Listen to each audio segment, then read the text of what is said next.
Welcome to Philly Prime. I'm Dave Schratweiser. A big week in the news in Philadelphia. The first mayoral Democratic debate televised by Fox 29 from Temple University. Great show. It was an hour-long broadcast. Really, really good work. And some interesting things came out at that. But the big news breaking today is the FOP, the Fraternal Order of Police, President John McNesby announcing this morning in a press release that the FOP, its 6,500 members and 10,000 retirees are endorsing businessman Jeff Brown to be the Democratic candidate. We all know in this city where the registration is 7-1 Democrats, that's tantamount to the election. They are endorsing Jeff Brown to be the Democratic candidate. Mr. President, welcome to the show. It's always a pleasure to have you on here. How are you doing today? Good, Dave. How about you? Good. So you picked Jeff Brown. Tell us why he's the candidate for you guys. Well, it's clear. I mean, for the last 3 years, those that are running now, and it's a crowded field, we're either part of city government, part of city council, and they were absolutely 100% against police in 2020 during the insurrection, 2021, 2022. They all decide now to run for mayor, and they're going to fix everything that they could have fixed the decades they were in those positions, potholes, streetlights. And, you know, during that time, they attempted to defund the police. They voted not to increase our budget, not to bring any more recruits on or any more money for training. Anything that was for police, they were against. Mm-hmm. They voted for the driving equity bill. All of them pounded their chests and thought that's a great thing. We now know that's not. We're still in court fighting that. We just appealed that. They voted to stick their nose in our contract. No other city union. No other, not 33, not District Council 47, not the firefighters, but police. They wanted to be more transparent to be able to put it out to the public at first. They lost that fight. So everything that we did or we accomplished, they wanted to undo, and they didn't want to give us any more. So we're not going to come now 3 years later with their hands out, and we're not going to hug it out. It's time to put somebody in there that was not part of that group of people, that clique, so to say. That were part of city council. Rebecca Reinhart, on the report that she had, said that we were consulted on that, which we were not. She said that we had seen the report before it was released. We did not. So she's not very credible in our view. And we decided to go with somebody that's an outsider, a businessman. And look, let's be realistic. We're not going to get along with everybody that's in there. We're going to have our bumps in the road. Mm-hmm. But anybody right now has got to be better than the group. And Jeff, we've had quite a few sit downs with him. We had some issues that we talked about were key to us, which is, bringing up our ranks and also retention to keep the people here. Also some equipment, some building issues. And he, not promising or giving away the store. We got a seat at the table, and that's all you can ask for is we get a seat at the table. I mean, Mike Nutter, God bless him, when he was in, we had a seat at the table. We got a lot of stuff accomplished. We just don't have that right now. So, he touches all the buttons, John, that you want him to touch: recruitment, hiring more cops. Right. What's the most important kind of thing in his crime plan to you? Is that adding more cops? Because we do hear now pretty much everybody in the group of candidates saying they want more cops. This promises 300 more cops, 500 more cops, new recruitment classes. That's not going to. Yeah, that's not issue, you guys. That's not going to put a dent right now. I mean, 300-400 cops is not. We're 1,000, 1,200 down. But the number one thing he said is to take on the issues of that are going to help police with guns, getting guns off the street, coming up with a plan, letting the cops do their job, so to say. The other thing is retail thefts. Being able to take on a DA and challenge him on these things that he's not prosecuting for. When have you ever seen big chain stores closing down, especially in Center City, Target, Wawa? Yeah. You can't go to a store now to buy simple toiletries, toothpaste, razor blades. They got to unlock everything. Yeah. Yet you go right outside the city, you're right back to normal where they actually prosecute for shoplifting, and they know that those that are doing it know they're going to be held accountable. Here they don't have that, and we need to get that back. So Sherelle Parker brought that up, as a matter of fact, as an issue the other night during the debate, that there'd been a number of robberies like that en masse at stores up in her district, and that kind of drives shoppers away from the shopping areas in her district and other districts. You've seen, I'm sure, the last 2 weekends, large gatherings of people down by Live Casino, some other areas, things like that. Those kind of things, are those the kind of issues you think need to be addressed? They all need to be. And, bringing her up, they had a chance to fix this while they were in council. You can't have people that have been on decades and say they serve the city, and now all of a sudden, when they were there, it didn't get done.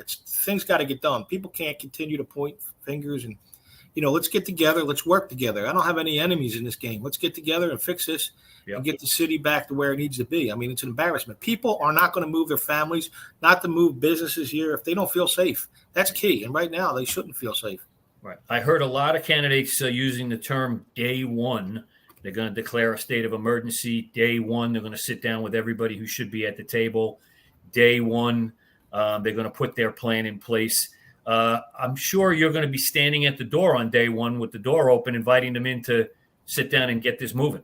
Listen, whoever, whether it's Jeff Brown, whoever wins, we want to work with them. I'm not going to be an impediment. We want to make sure that we're able to solve these problems. But, a lot of these people, day one, okay. Rebecca Reinhardt said in the debate the other night, day one, about 50 times.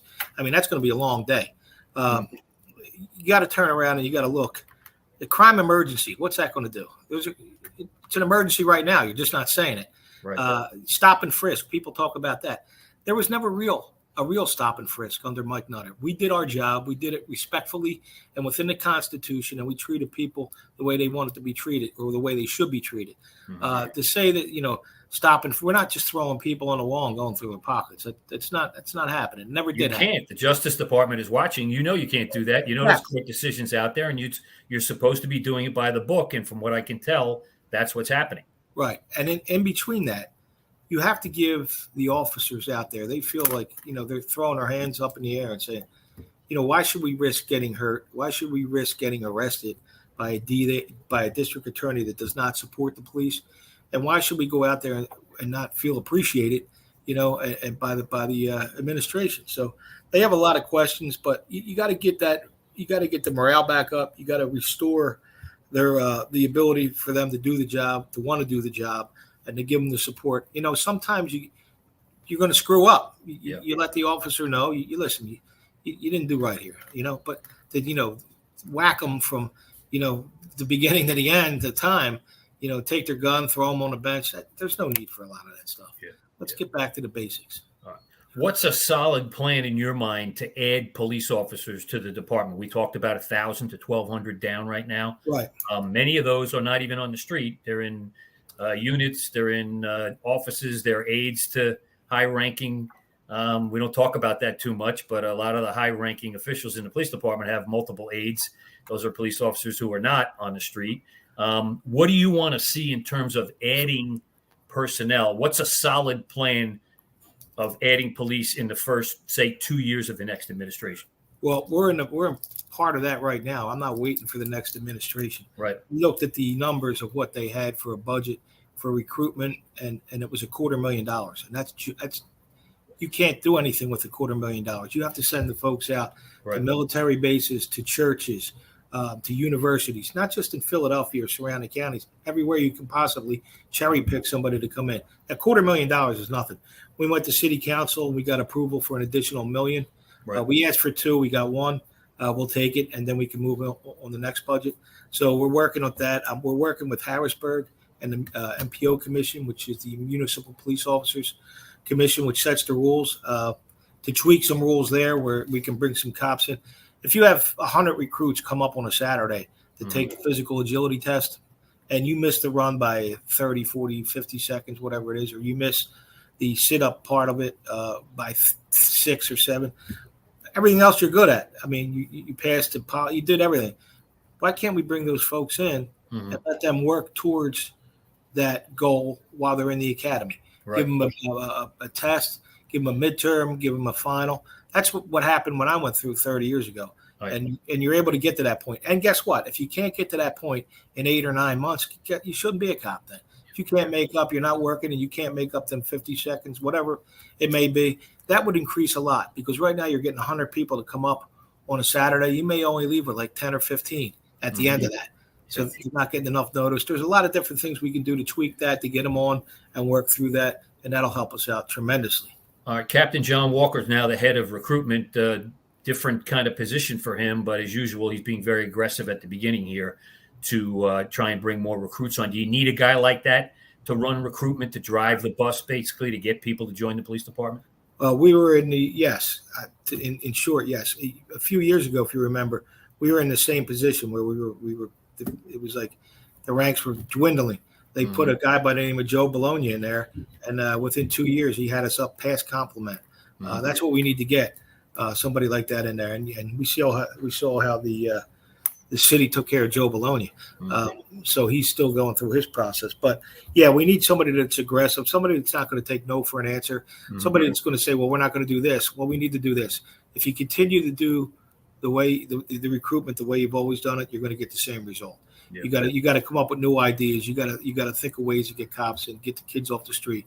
Part of the home rule charter with them, coming in from outside the city needs to be tweaked. There's a lot of different things that can't get done. What you need to do is have somebody in there that's willing to do it and work hard to get it done. I took a look at some of the crime numbers yesterday. Murders are down about 10%. Shootings are down almost 17%. Are you impressed by that? What do you think the reason behind that is? And obviously, those numbers are still way too high. Well, obviously, murders, anything are way too high. Shootings are still high. And again, it's summertime coming. But I think, for months and months and months, we had, every morning you get up and you have a scan on your phone of what happened the night before. And it would be a list after list long. More frequently, it comes up with no significant incidents, the night before, which is a good thing. So I think that they're doing some things with John Stanford in the number 2 spot to be able to pinpoint some of these things, to do it more smartly, to be able to grab corners and areas and grids to put police there where they need to be to stop this stuff. And if they don't, you got to hold these people on the street accountable. And I think that's starting to get out there and resonate. Now we just need the guy over on Arch Street to get on our side and start prosecuting these cases. And I think that could do a hell of a lot to turn things around. Yeah. Do you have to get him to the table, John? I heard a couple of candidates the other night saying they wanted him at the table with everybody to kind of pressure him to do exactly what you're talking about. Well, that would be nice. And I think that would be a great thing, but I don't think you're going to get it. I think that he has his own mind and his own mindset on doing things, and he does what he wants to do, and he really don't have to answer to anybody. So, listen, I'll sit down with that guy anyway. We might not agree. Right. We can get things under control here and get our cops straight. We have a lawsuit coming up at the end of the month with him on the do not call list. He wouldn't pay attention to us for 3 years. Now all of a sudden, he just took 180 people off of that do not call list and restored them back to being able to do police work. So, all right. So anybody who doesn't know what that do not call list is, that's a list established by the DA's office of officers that they will not call to the stand to testify at trials, and that severely hampers their ability to prosecute cases if you don't bring those people to, for whatever reasons they are. And I think part of the problem there is, what were some of the reasons that got you on that list? I know you differed with that. But if he's going to change it up and take people off it, that's a good thing and move things in the right direction, I'm assuming. Yeah, that you're right. That does hamper a lot of prosecution and I think it'll go a great way. Now, if we can keep it going and open that door and open that line of communication, that'd be great.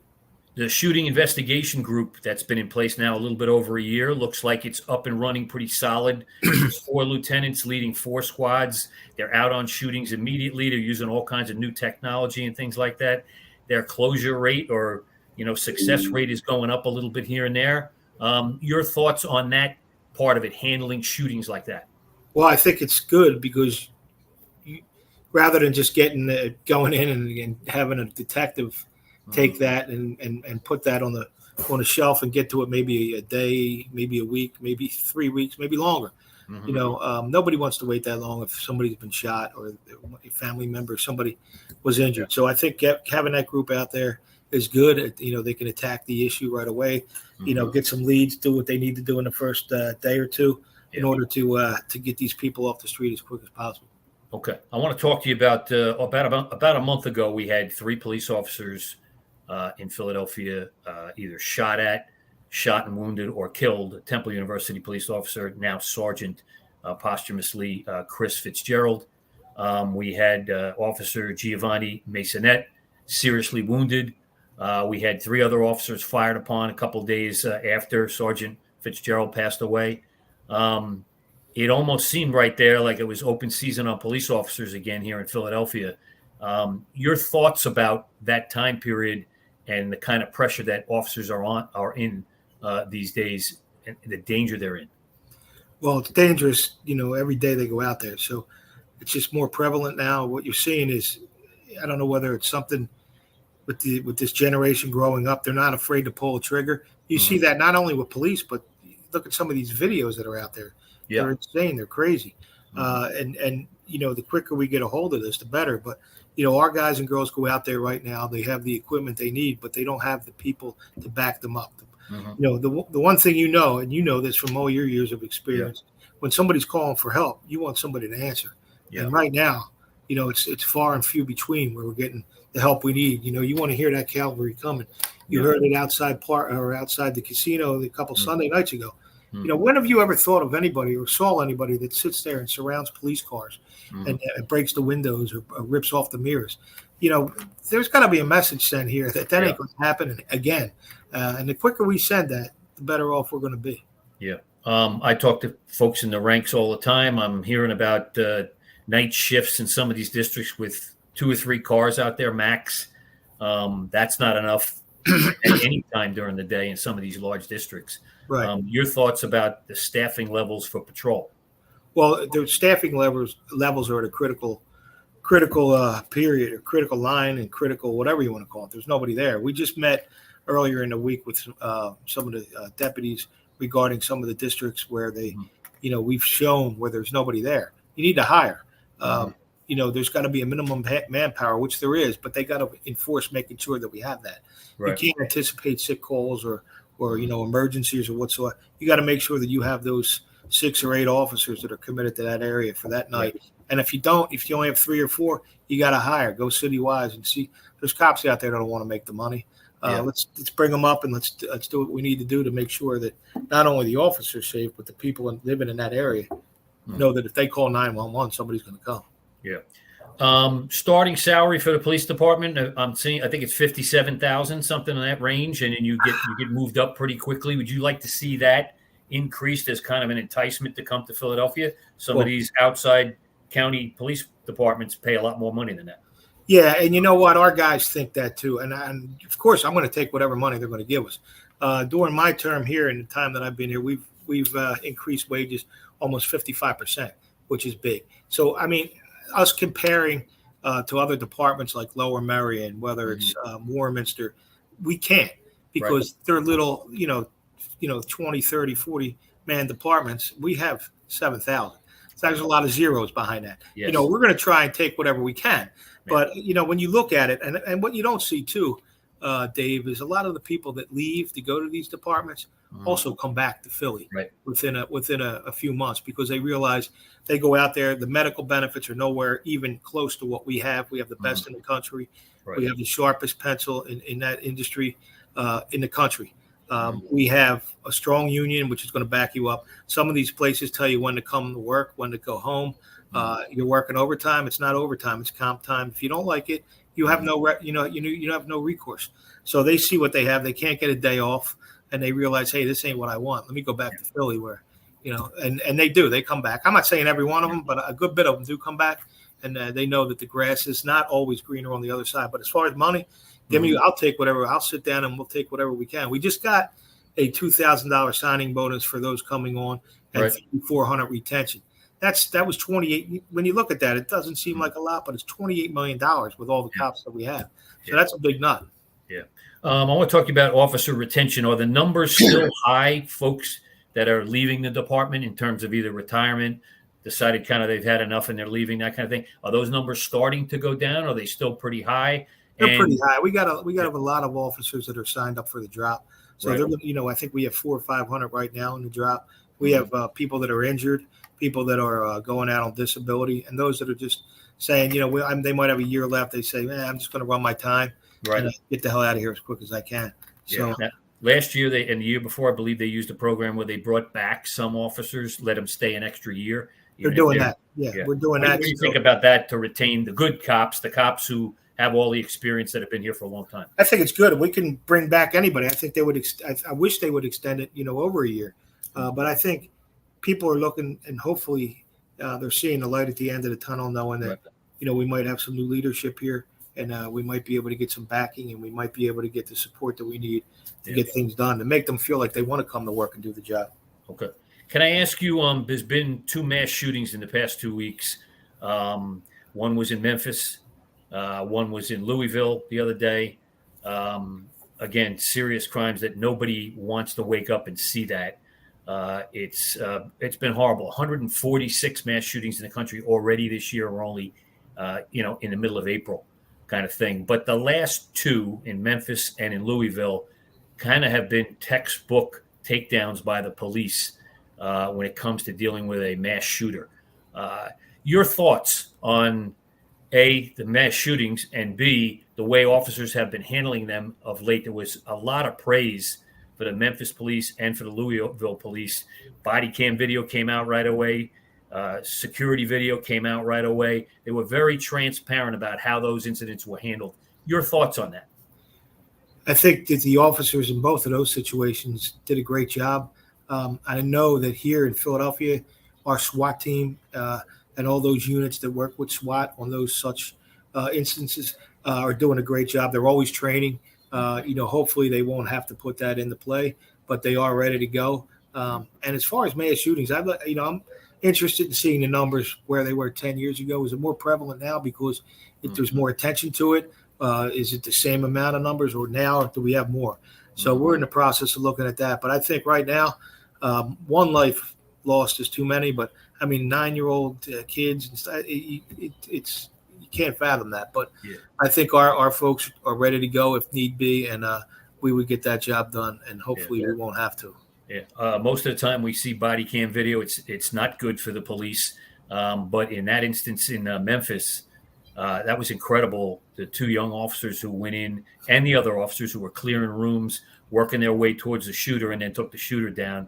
I'm sure you've seen some of that video. Your thoughts on those 2 young officers who, one was a 5-year veteran, a 4-year veteran, one was a 9-year veteran, still like early 30s. Your thoughts about the bravery and heroism they kind of demonstrated? They did a great job. They should be recognized for it. I think their training kicked in. The one was a Marine, so I think his training from the service kicked in there, and they knew exactly what they do. And again, during that time, your adrenaline's pumping. You're not thinking about what can happen to you. You're thinking about how you can save, especially in this instance, kids, young kids, and people that are still stuck in there. You need to get them out and get them out quick. All right. Can I go back to Jeff Brown for a second? The endorsement's all good. It's a nice press release. It'll be probably in a campaign ad. I wouldn't be surprised if there's a campaign ad about winning the endorsement and, what he's going to do to affect crime, that kind of thing. There already is one, and he has a plan put together. Does that translate also, John, on Election Day or on Primary Day, May 16th, into boots on the ground from you guys? Yeah, absolutely. Get people to the polls. Without a doubt, we're going to put a record number of people in the key areas that we need to think, or that we think are going to be heavy turnouts where we can sway the vote. That'll be South Philly, the River Wards, Northeast is going to be big. They're going to be identifiable by their FOP hat, shirts, brown, on there. We're going to push for him. We're going to have a record number of people, like I said. And on top of that, we're going to do our normal. We're going to do our mailings. I'm going to do robocalls. I'm going to be wherever he needs me to be, in areas where he figures will be the best used to be able to pull him in votes. Yeah. Listen, I know you've been critical of a whole bunch of stuff the last couple of terms with the mayor in here. He didn't get some very good grades during that debate from the other candidates. Is it time for a new day in Philadelphia, given what's gone on here the last few years? I think so. I think, there's much good that's been done. It's starting to take a turn now that we need to get a handle on that, and we need. I don't know whether to say checked out is a good word, but we need somebody to check back in to make sure that we get things done, and that the government. Right now everybody is just looking to bail out and go, find something to survive on. After he leaves, and we have a lot of work to get done here in the city. Yeah. We have people that are still paying taxes that want to feel like they're getting the service. Yeah. So we need to get back to basics and tune in for the next 6 months. Yeah, I see a lot of new restaurants opening. I see a lot of building condos and apartments and stuff around Philadelphia. They need to straighten out this crime problem quickly, make better progress for that to continue. Would you agree with that? Yes, I think we need to turn around the low-level, street-level crimes, the retail thefts, these people that are running around peddling drugs right in front of the officers' faces, these things that are happening on Delaware Avenue with surrounding cops. Send that message. We're not going to take this anymore. We're going to, you're going to be held accountable. Let's listen. What we used to do during them times is bring highway patrol down there, on the wheels. You see 60 or 70 of them coming at you. You're ass and elbows. You're not going to be sticking around there long. But we don't have 60 or 70 wheels right now, so we gotta figure out better ways to find out where they're meeting up, surround them, take the four-wheelers, take the motorcycles, and send that message. But yeah, I think we got to get back to basics. I think we need to give the officers the support. We need to show the community that we care. We want to get this done. Yeah, and how's the relationship with the community, you think, these days with the police? It seems to be improving. We're great. From what I've been hearing. They want us out there. They want help. They want police. Yeah. Everywhere that I go, I mean, people can say that, there's mistrust. There's this. I don't see it. I see them saying we want more police in every neighborhood. So they want people on their block. They want to be able to let their kids out. They want to be able to have block parties. Right now, you're in standstill until we get this under control. So, they want us out there. Okay. John, listen, I know you're a busy man. I'm not going to take up any more of your time. Thank you for letting us announce the endorsement of Jeff Brown and giving that to us to talk about today for some breaking news. And we look forward to that. I wish you the best of luck the next couple of weeks and keep going strong. And I'm sure Jeff Brown is counting on you guys to help deliver the vote on primary day. Well, let's hope we can get it done. Thanks, Dave. All right, John. Thanks for coming on. I appreciate it. That's it for Philly Prime this week, folks. Thanks for watching, and we'll see you next time.